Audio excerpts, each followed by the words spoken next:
Hello guys, welcome to a new video on Tower of God New World, and in this video I just wanted to go over a new tab that I just added to my spreadsheet, the Tree Essence Facility and Resistances tab.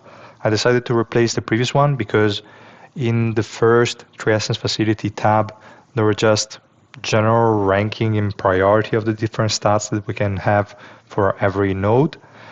The thing is, at that point, if you just go randomly and pick like one stat in one node, then some other stats in others, without a real logic, you will end up with just random stats that are not optimized for anything. So I decided to make it more strict, if we want to say it like that, so that there is a more clear guidance on what you should look for in every single node.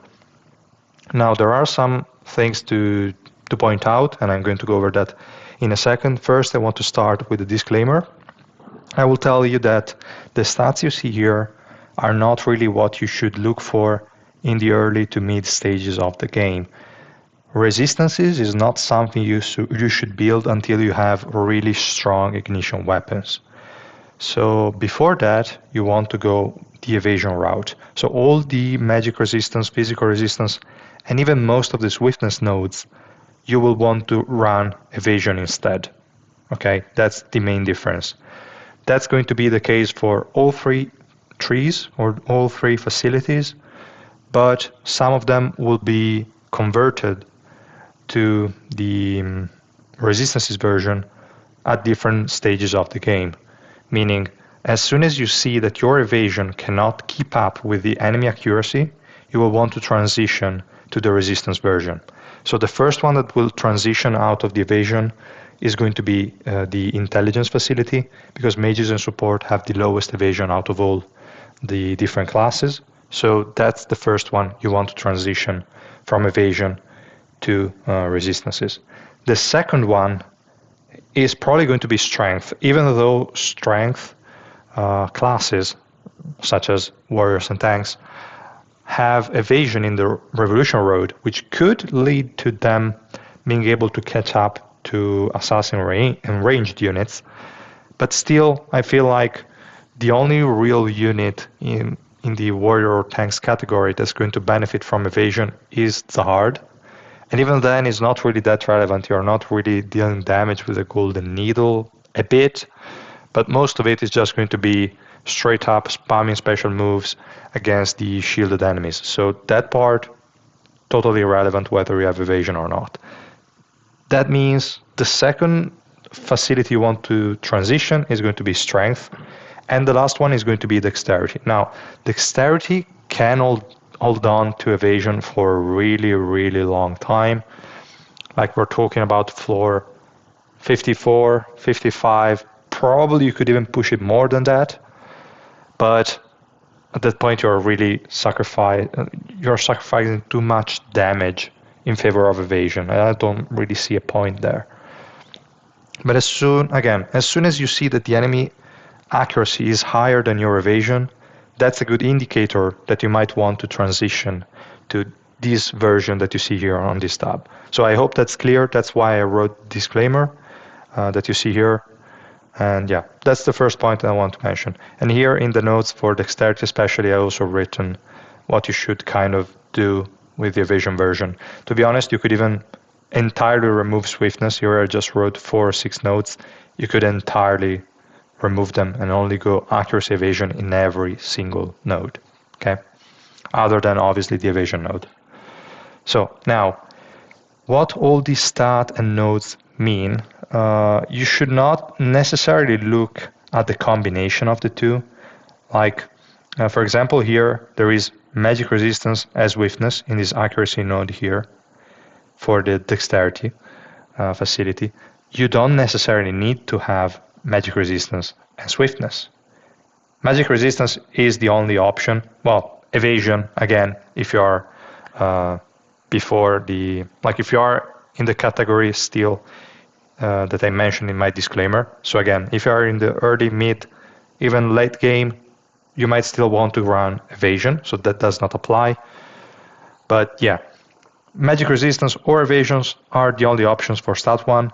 But for stat 2, we have both swiftness and physical resistance. So if you get a node with magic resistance and physical resistance, that's totally fine. You don't have to stress magic resistance and swiftness. You can then replace one accuracy physical resistance with one more accuracy swiftness, okay? This is just generic guidance. You don't have to follow it 100%. What you might want to follow is the number of nodes or the number of times that specific stats appear. So here we'll see that we have like 4 times physical resistance, 2 times accuracy, and then what? 10 times swiftness, right? That's what you want to look for in the stat 2. In the stat 1, you want to look for 4 times magic resistance and 12 times accuracy. Basically, you want accuracy in every single node for every single facility. The only exception to that, and that I wrote also in the notes, is the intelligence facility, because intelligence facility, like those classes, have higher accuracy by default, and they also come, at least the mages, they come with accuracy in the revolution road as well. So it's not really a big deal. If you want to remove 2 rows of accuracy in favor of more resistances, feel free to do so. I will probably do that myself. Here we can see we have a node with magic resistance accuracy. I will change it to magic resistance and physical resistance probably, because I want I feel like my ignition weapons are not good enough. So I want a bit more freedom, and I will add more physical resistance there instead of in my ignition weapons.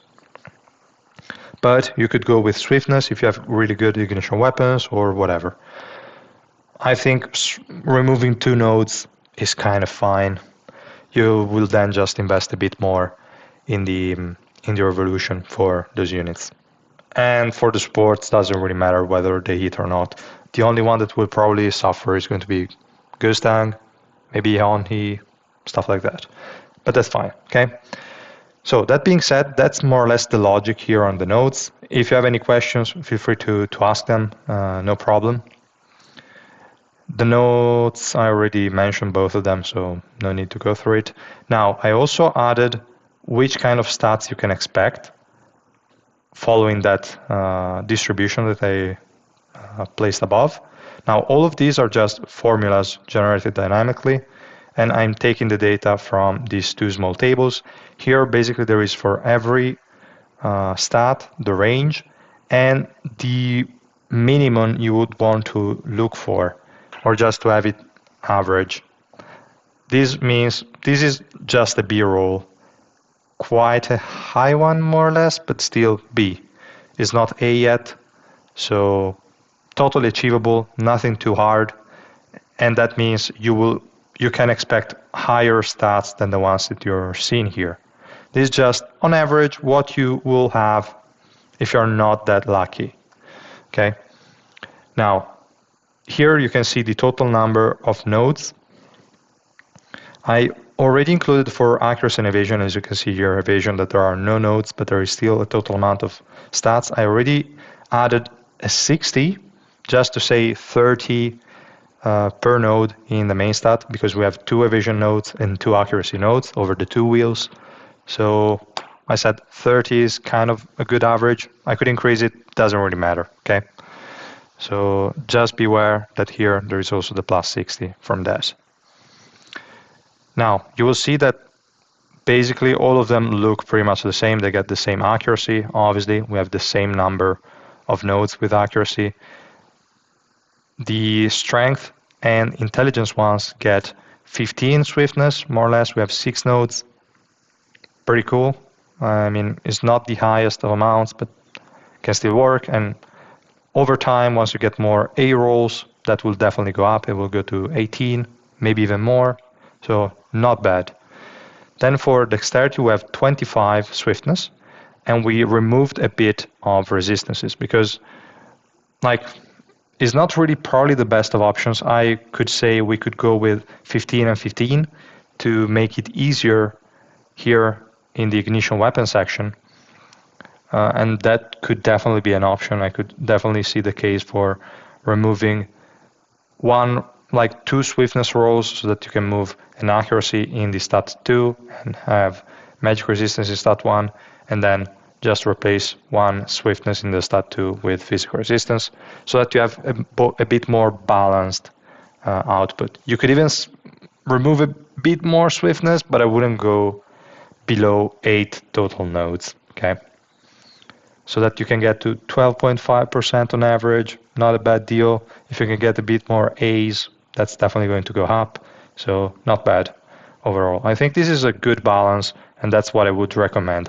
But feel free to tweak it based on your ignition weapons, etc. Up to you. This is just a generic guideline, as I just said.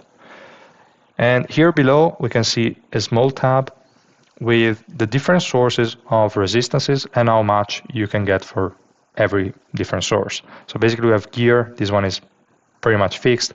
Once you get the gear to +5, you get this amount of resistances for the different classes. You can see that they are pretty much the same. The total amount is always the same. Then we have interest and facility, what you should look for. Now you will see they are slightly higher than the ones we have above. That means you need slightly higher than average rolls, but it's nothing really out of the world. You can easily achieve it. Then we have the fixed 40% from slot 4 and slot 5, and we get the amount we need to look for in the substats. Okay, pretty clear. I don't think there is much to say here. And then here we can say the total when you sum all of it. Okay,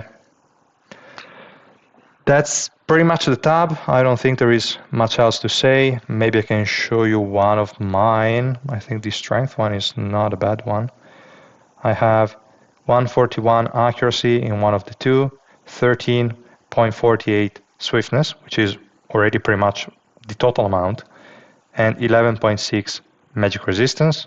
Then if we look at the other tab, I think I have no swiftness here. I do have swiftness, 2.3, which added to the previous one is like 16, maybe a bit less, so it's around the 15 that we saw in the tab. Then I have 10 physical resistance, 10 that I need to get from the here on the tab, 13 magic resistance, and the previous one was 11.6, so we have like 25% magic resistance and 10% physical resistance. The reason why we want more magic resistance than we want physical resistance is obviously because of the gear distribution. We get 20% more physical than we do magic.